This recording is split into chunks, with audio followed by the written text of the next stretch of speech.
은혜로우신 아버지 하나님, 오늘 우리를 불러주시고 우리 하나님께 나와 믿음으로 예배케 하심을 참으로 감사드립니다. 오늘 우리가 드린 예배가 하나님께 상달되며 우리 하나님을 기뻐하는 참 예배가 될 수 있도록 도와주시옵소서. 온전한 믿음으로 드려진 예배, 하나님께 드려지는 산 제사가 될 수 있도록 도와주시옵소서. 이로써 우리 하나님의 기쁨이 충만케 하시고 하나님의 은혜가 각각의 심령들마다 풍성케 도와주시옵소서.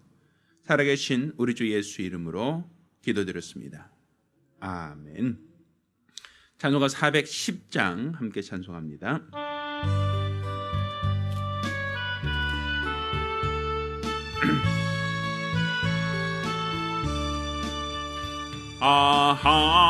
하나님의 은혜로 있을 데 없는 자 왜 구속하여 주는지 난 알 수 없도다.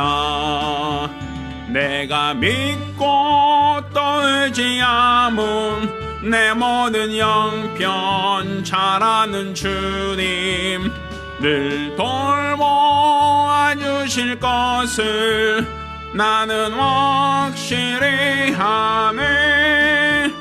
왜 내게 굳센 믿음과 또 복음 주셔서 내 마음이 항상 변한지 난 알 수 없도다. 내가 믿고 또 의지함은 내 모든 영편 잘 아는 주님 늘 돌보아 주실 것을 나는 확실히 아네. 왜 내게 성령 주셔서 내 마음을 감동해 주 예수 믿게 하는지 난 알 수 없도다. 내가 믿고 또 의지함은 내 모든 영편 잘 아는 주님 늘 돌보아 주실 것을 나는 확실히 아네. 주 언제 강림하실지 매혹 낮에 또 주님 만날 그것도 난 알 수 없도다. 내가 믿고 또 의지함은 내 모든 영편 잘 아는 주님 늘 돌보아 주실 것을 나는 확실히 아네. 하나님 아버지, 오늘 주 앞에 나올 때 공소로 나오지 않고 믿음으로 나와 예물 드린 우리 모든 성도들을 기억하사 드려진 모든 예물이 하나님께 상달되며 우리 하나님을 기뻐하는 참 예물이 될 수 있도록 도와주시옵소서. 수입의 10분의 1을 구별하여 예물 드릴 손길을 복주시고 매월 작정함으로 월점 드릴 손길을 복주시며 감사한 자들 또 하나님 앞에 선교 예물 드린 자들 우리 하나님께서 다 기억하시고 은혜로 더하여 주시옵소서.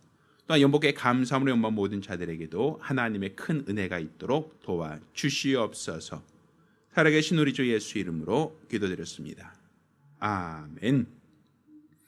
오늘 주 앞에 감사하며 예물 드린 우리 모든 성도들과 또 가정들마다 하나님의 신령한 복과 은혜 있기를 예수 이름으로 축원합니다.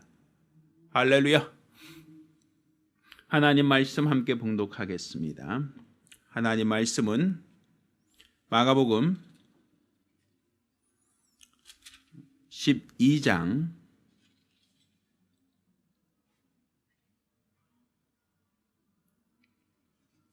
38절로 44절까지 말씀을 보겠습니다.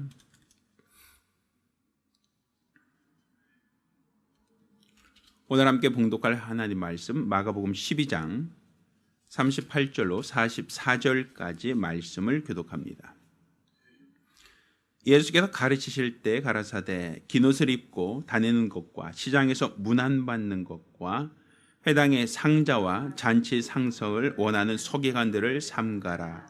저희는 과부의 가산을 삼키며 외식으로 길게 기도하는 자니 그 받는 판결이 더욱 중하리라 하시니라. 예수께서 연복궤에 대하여 앉으사 물에 연복궤에 돈 넣는 것을 보실세. 여러 부자는 많이 넣는데 한 가난한 가부는 와서 두 렙돈 곧 한 고드란트를 넣는지라. 예수께서 저희들을 불러다가 이르시되 내가 진실로 너에게 이르노니 이 가난한 가부는 연복궤에 넣는 모든 사람보다 많이 넣었도다. 같이 읽습니다. 저희는 다 풍족한 중에서 넣었거니와 이 과부는 그 구찬 중에서 자기 모든 소유 곧 생활비 전부를 넣어놓으니라 하셨더라. 아멘. 하나님은 사람의 중심을 감찰하시는 분이십니다. 사실 사람이 우리 눈으로 볼 때 사람의 외모가 보이죠. 무슨 옷을 입고 있는지, 어떤 헤어스타일인지, 사람이 피부 색깔은 어떠한지, 또 그 사람의 어떤 외모나 어떤 겉의 모습을 눈으로 볼 수 있습니다. 또 우리가 사진을 찍는다라고 할 때, 요즘 스마트폰으로 사람들이 사진을 찍으면 우리 겉모습, 우리 외모가 사진에 찍힙니다. 그런데 똑같은 사진이라 할지라도 엑스레이나 CT 촬영을 한다라고 하면 사람의 외모를 보는 것이 아니라 엑스레이는 사람의 피부를 뚫고 들어가서 그 사람의 속, 뼈나 아니면 기관이나 신경계통을 보고 사진으로 찍는단 말입니다. 그 사람의 외모, 피부 색깔이 어떠한지, 그 사람의 헤어스타일이 어떠한지 그것을 찍는 사진도 있지만 사람의 어떤 속의 상태, 뼈의 상태나 아니면 혈관의 상태나 혹은 신경이나 인체의 어떤 장기들에 대해서 그것을 찍을 수 있는 사진도 있단 말입니다. 자, 우린 그것을 요즘에는 이상하다라고 얘기하지 않아요. 당연하다라고 생각하죠. 왜? 겉모습은 멀쩡한데 뼈가 부러질 수도 있거든요. 예전에 우리 강 집사님이 어떤 심근경색으로 쓰러졌을 때 겉모습에 문제가 있는 게 아니었죠. 심장에 있는 어떤 혈관이 막히지 않았다. 우리가 어떻게 합니까? 그렇지만 조영수를 통해서 사진을 찍어보니 혈관이 막혔다는 걸 알고 응급으로 수술하고 이로써 다시 생명을 연장하지 않았습니까? 그러니까 우리가 외모로 나타나는 게 아니라 우리 속에 중심의 어떤 인체 조직은 그것은 우리 육안으로 보이지 않지만 사진으로 찍힐 수 있죠. 그러면 사람의 과학과 기술을 찍을 수 있는 것이 인체의 장기나 인체의 어떤 뼈, 사람 속에 있는 어떠한 상태를 사진으로 찍을 수 있다라는 걸 이해한다면 하나님은 사람의 외모를 보시는 분이 아니라 그 사람의 중심을 감찰하신다라고 되어 있거든요. 내 영혼의 상태, 내가 어떤 마음을 갖고 있는지를 하나님은 보실 수 있단 말이에요. 그래서 성경은 율법에서는 살인하지 말라, 도둑질하지 말라, 간음하지 말라 이렇게 행위로서 드러난 것에 대해만 진단을 할 수 있었어요. 근데 예수님께서는 뭐라고 하시냐면 너희가 미워해도 이 미움이라는 것이 살인과 같다. 미움은 보입니까? 내가 음욕을 품으면 간음과 같다. 내가 어떤 생각을 갖고 있는 것이 눈에 보이겠습니까? 또 남의 것에 대해서 우리가 욕심, 탐심을 갖고 있으면 나 드러나지 않으면 모르잖아요. 그런데 그것은 절도와 같다. 하나님은 보신다는 거예요. 가인이 아벨을 시기할 때 하나님께서는 가인에게 대하여 죄의 소원은 내게 있으나 너는 다스려라. 이미 그 마음에 어떤 생각을 갖고 있는지를 하나님은 아셨다라는 거예요. 그걸 보실 수 있는 분이 있다는 거죠. 마치 우리가 아파트를 보면 요즘에는 그 한쪽 면이 거의 베란다 쪽이 거의 샤시로 되어 있잖아요. 근데 깜깜한 밤중에 아파트 안에서는 밖이 안 보여. 깜깜하니까 우리 바깥이 안 보인다라고 얘기할 수 있어요. 그런데 앞에 동에서 보면 샤시 안으로 거실이 들여다 보일 때가 있단 말이에요. 우리가 생각할 때는 일부러 보려고 하지 않아도 거실에 불을 켜고 그 안에서 거실 안에서 활동하는 모습이 건너편 아파트에서 보이는 경우가 있거든요. 아니 집 안에서 행동하는 게 어떻게 보입니까? 라고 하지만 그 안에 불을 딱 켜놓고 보면 그 안에서 사람들이 무엇을 하고 있는지가 보일 수도 있잖아요. 성경은 사람의 영혼을 하나님의 등불이다라고 표현하고 있어요. 등불이라는 게 뭡니까? 불을 딱 켜면 그 안이 환하게 보이잖아요. 하나님 눈으로 볼 때는 우리 영혼의 상태가, 우리 안에 생각의 상태가 환히 보인다는 거예요. 그러니 하나님께서 가장 싫어하는 것 중에 하나가 교만이라면 또 하나님 싫어하는 것 중에 하나가 뭐겠어요? 외식이에요. 외식. 외식이라는 것은 겉과 속이 다른 상태를 말하는 거죠. 우리가 가인과 아벨이 하나님께 제사를 드렸다. 외모만 본다면 얼만큼 많은 제사를 드렸느냐, 얼만큼 오래 드렸느냐, 얼만큼 많은 재물을 소비했느냐, 그게 보이겠죠. 그렇지만 하나님께서 원하셨던 건 무엇이겠어요? 외모가 아니라 무엇? 중심이었을 거란 말이죠. 그렇게 하나님은 아벨의 제사는 간합하셨지만 가인의 제사를 간합하지 않으셨다. 우리가 그 상황을 직접 보지는 못했지만 우리가 미루어 짐작컨대 뭐가 문제였을까? 어떤 것이 문제였을까? 결국 어떤 재물의 종류가 문제가 아니라 그가 하나님께 드리려고 하는 어떤 간절함, 진실함 이런 것이 문제가 아니었을까라고 추측해 볼 수 있겠죠. 하나님이 어떤 사람이 제사 받으시고 어떤 사람은 연락하지 않으셨다. 결국 하나님께서는 판단하시고 분별하신다는 얘기입니다. 그러니 하나님께서 보셨을 때 그의 외모는 사람들에게 존경받고 거룩하고 훌륭해 보이지만 그의 안은 온전치 못하다라고 할 때 주님이 그것을 책망하는 소리가 무엇입니까? 회칠한 바리새인과 서기관들이요. 이렇게 표현 많이 하셨죠. 회칠한 무덤과 같다는 거예요. 평토장한 무덤이다 이런 표현 쓰셨잖아요. 그러니까 뭐냐면 평토장이라는 건 평평하게 무덤을 썼다는 거예요. 우리나라처럼 예를 들어서 우리나라 무덤이 항상 이렇게 봉을 이렇게 올리지만 이스라엘은 그렇게 하지 않아요. 땅을 파고 들어가서 거기다 묘를 쓰죠, 보편적으로. 그래서 예수님께서도 막벨라 굴에 장사되셨잖아요. 그러니까 보편적으로 이스라엘 사람들은 가족 묘지가 있어요. 가족 굴이 있어요. 그래서 거기다가 장사하는 게 기본적인 원칙이에요. 자, 그런데 가족 묘에 장사 안 되는 사람이 가족 있죠. 어느 경우겠어요? 여행을 하거나 객사죠. 여행하다 죽으면 객사죠. 그럼 죽은 사람을 거기 집까지 끌고 오겠어요? 그것도 여행하다가 혼자 죽으면 그 누군지도 모르는데 어떻게 무덤을 찾아줍니까? 어렵겠죠. 또 어떤 사람이 있겠어요? 장사하다 죽은 사람들. 전염병도 있고 들짐승에서 해침당할 수도 있죠. 또 어느 경우가 있겠어요? 전쟁에서 죽은 사람도 있겠죠. 전쟁에서 죽었는데 그 한두 명도 아닌 수백 명, 수천 명이 죽었을 터인데 그 사람들 시체를 다 확인해서 끌고 옵니까? 그렇지 않겠죠. 그래서 고라사인 지역에 어떤 그 군대 귀신 들린 자 뭐 이런 얘기 있잖아요. 그럼 어떻게 해요? 땅을 파고 거기다 그냥 묻을 수밖에 없는 거예요. 아니면 한 사람이라면 돌무더기로 그 사람에게 돌을 쌓아둘 수밖에 없는 거. 왜? 그 당시 삽이나 이런 연장이 없을 때는 어쩔 수 없죠.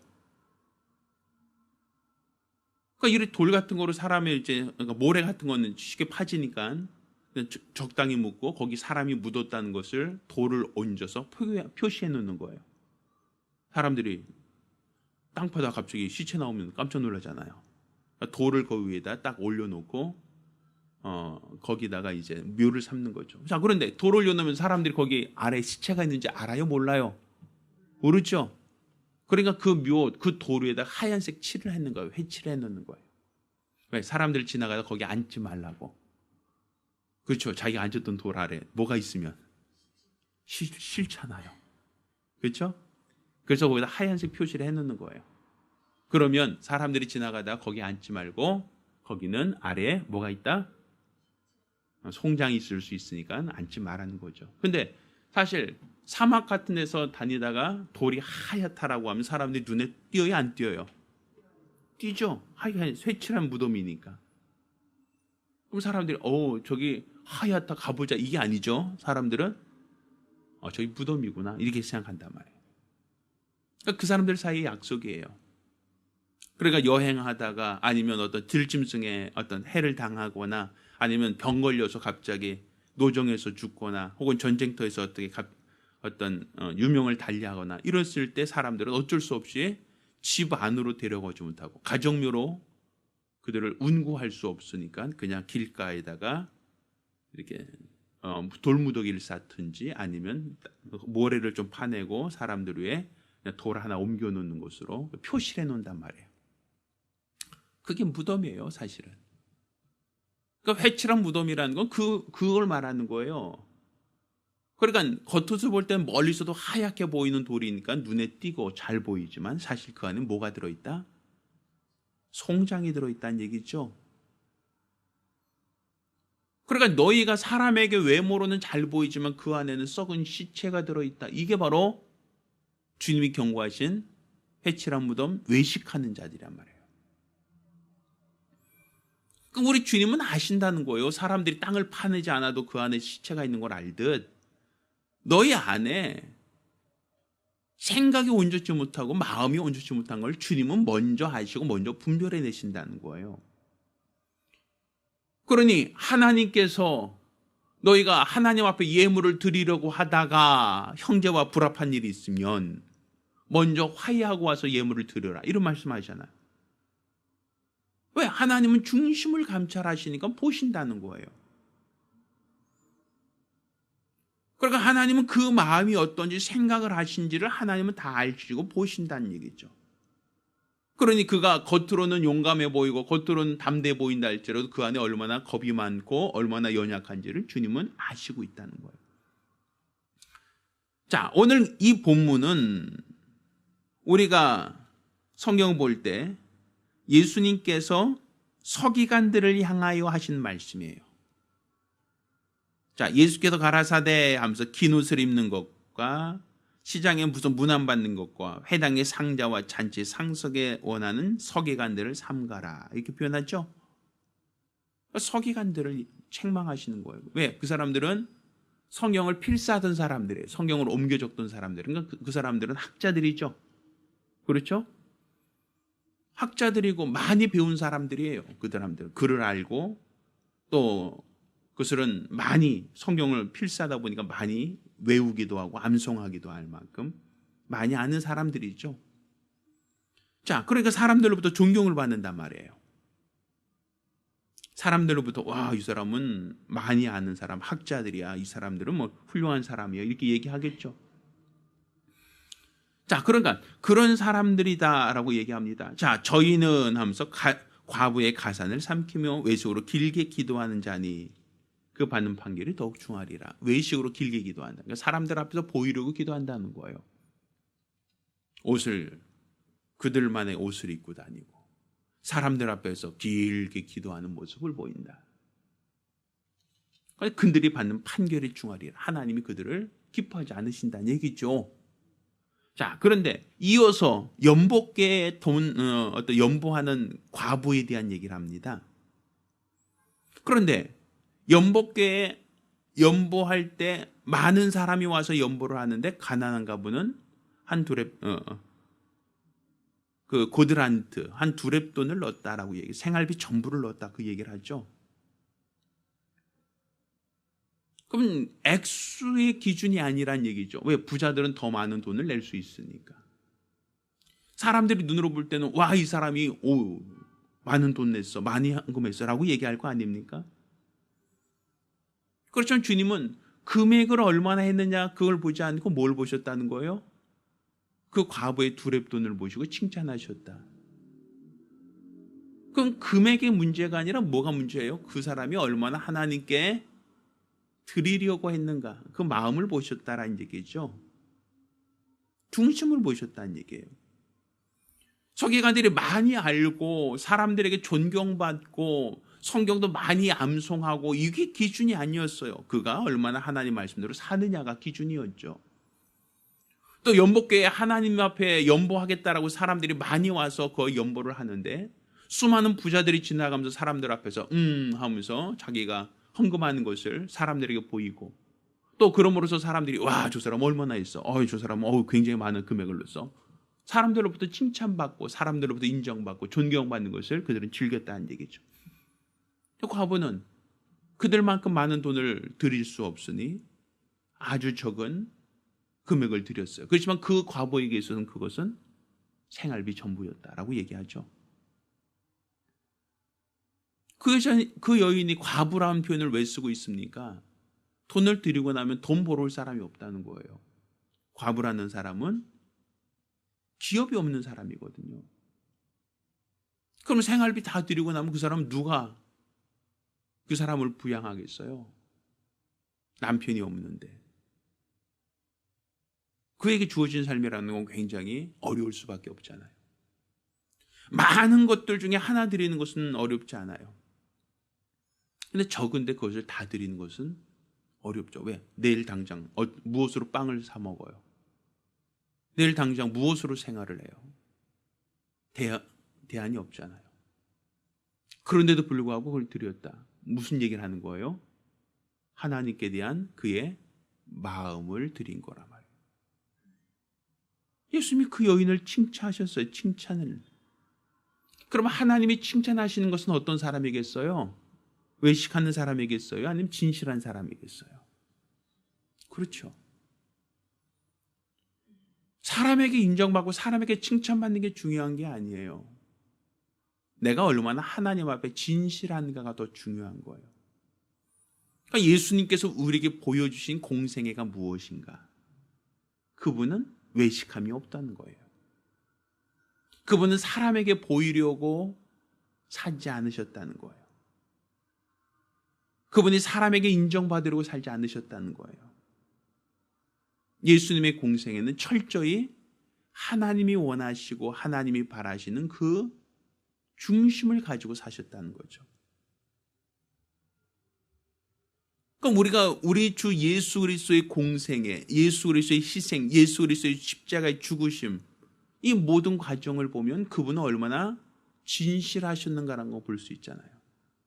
사람에게 보이려고 능력을 행한 적도 없고, 사람에게 보이려고, 사람에게 인정받으려고 행하지 않으셨잖아요. 오히려 오병이어 행하고 나서 사람들이 우하고 달려들 때 예수님은 제자들을 급히 재촉하사 배 타고 그냥 건너편으로 건너가게 했어요. 사람에게 칭찬을 받고 사람에게 인정을 받고 사람들이 추앙하는 것을 그분은 기뻐하지 않으셨단 말이에요. 저들을 불쌍히 여기서 고쳐주고 저들을 불쌍히 여기서 먹을 것을 주셨지 사람에게 인정받으려고 하는 행동은 없었다는 얘기죠. 결국 우리가 하나님이 그를 의로 여기셨다. 하나님이 예수를 의로 여기셨고 저는 내 사랑하는 아들이요 내 기뻐하는 자다라고 말하잖아요. 그러니까 하나님이 누구를 사랑하고 누구를 기뻐하는가? 외식하는 자가 아니라 진실한 자라는 거죠. 하나님 앞에 정직한 자, 하나님 앞에 진실된 자, 하나님이 그러한 자를 찾고 있고 그런 사람을 하나님 마음에 합한 사람이다 라고 보고 있다는 거예요. 그래서 이새의 아들들 가운데 하나님은 다윗, 그를 보시며 저는 내 마음에 합하다라고 말하지 않습니까? 그것처럼 하나님은 오늘날도 이 세상 수많은 사람들을 두루 감찰하시며 그 안에 거짓이 없고 진실한 자, 외식하지 않고 참된 자를 하나님이 찾고 있다라는 걸 아셔야 돼요. 따라서 우리가 믿음이 있다라는 것은 사람에게 인정받고 사람에게 칭찬받는 게 아닙니다. 하나님께 인정받는 거예요. 하나님께 발견되는 자예요. 하나님이 축복하시는 자. 그가 바로 성공적인 신앙생활, 하나님이 기뻐하시는 참 신앙생활하는 자라고 말할 수 있습니다. 따라 저와 여러분 모두가 하나님 앞에 진실된 모습으로 참 예배를 드리기를 예수 이름으로 축원합니다. 사람에게 보이려고 하는 행동, 사람에게 인정받고 사람에게 칭찬받으려고 하는 것은 상이 없습니다. 오직 하나님만 하십니다. 우리 하나님께만 발견되고 하나님께만 인정받는 복된 성도가 되기를 예수 이름으로 축원합니다. 기도하겠습니다. 우리가 기도합니다. 우리가 기도하실 때 주여, 내가 사람에게 보이려고 행동하지 않고 우리 하나님께만 우리 믿음을 상달시킬 수 있도록 도와주시옵소서. 사람에게 받는 칭찬 잠깐 지나가고 맙니다. 그렇지만 하나님께 받는 칭찬은 영원합니다. 내 평생에 우리 하나님만을 바라보며 믿음으로 살기 원하오니 도와달라고 간절히 사모하며 한 목소리로 기도합니다. 은혜로우신 아버지 하나님, 우리 하나님께서 큰 은혜를 더하여 주시옵시사.